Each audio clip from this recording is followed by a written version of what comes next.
vous avez des entités collées sur vous, vous êtes au bon endroit. On vous a dit que ces entités vous bloquaient, vous empêchaient d'avancer, vous empêchaient de trouver le bonheur ou de trouver les solutions, vous êtes encore plus au bon endroit. On vous a annoncé ça par qui? Voilà, bonne question. Est-ce que c'est après un live, lorsque quelqu'un vous a fait un petit coup de pendule, quelques cartes, un ressenti, sur les réseaux sociaux, sur des groupes, ou bien est-ce que c'est auprès d'un praticien qui vous a annoncé que vous aviez 40, 50, ou même 20 entités, même une, quoi.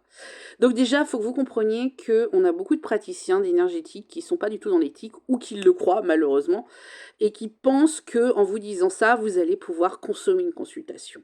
En général, on vous hameçonne. Voilà, c'est un hameçonnage. Soyons clairs, nets et objectifs. Lorsque je vous fais des consultations et des lives de voyance en direct, c'est pour vous montrer comment je travaille, parce que j'ai envie de vous provoquer la possibilité de dire cette personne, elle travaille bien.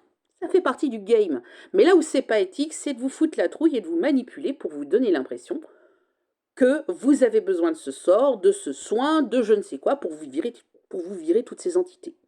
Déjà, le mot entité, ça veut dire quoi? Une entité, c'est même vous en tant qu'être humain, vous êtes une entité. Votre facteur, le chien, est une entité.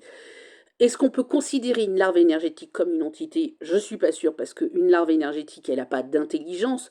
Mais de là à parler que vous ayez un démon ou des esprits au-dessus de vous, ou je ne sais quoi, ou vous faire... Voilà, c'est un peu ambigu comme genre de terme pour pouvoir bien vous foutre la trouille.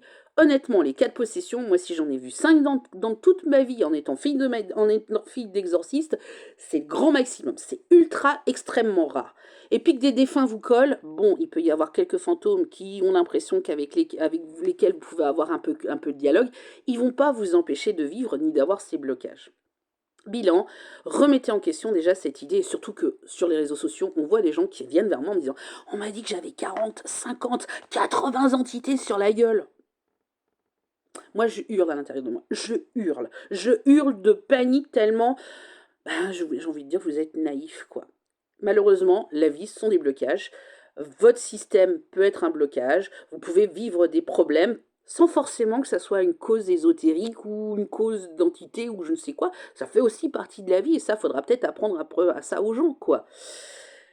Donc du coup, remettez en question ces histoires déjà de vous avez des entités sur la gueule, essayez de réfléchir qui vous l'a dit et si c'est pas parce qu'il est mort de faim pour essayer d'avoir une consultation, et pire encore, il va vous dire bah oui, si vous ne les retirez pas, vous êtes encore plus malheureux.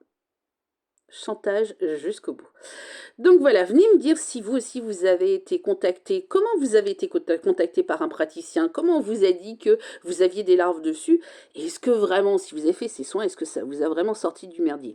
Sachant qu'il y a aussi l'effet placebo, hein. Si on vous dit que vous faites un sort, des fois on vous dit « Oh ouais, ça a été bien un petit moment, puis c'est reparti. » Forcément. Voilà, je vous fais de gros bisous.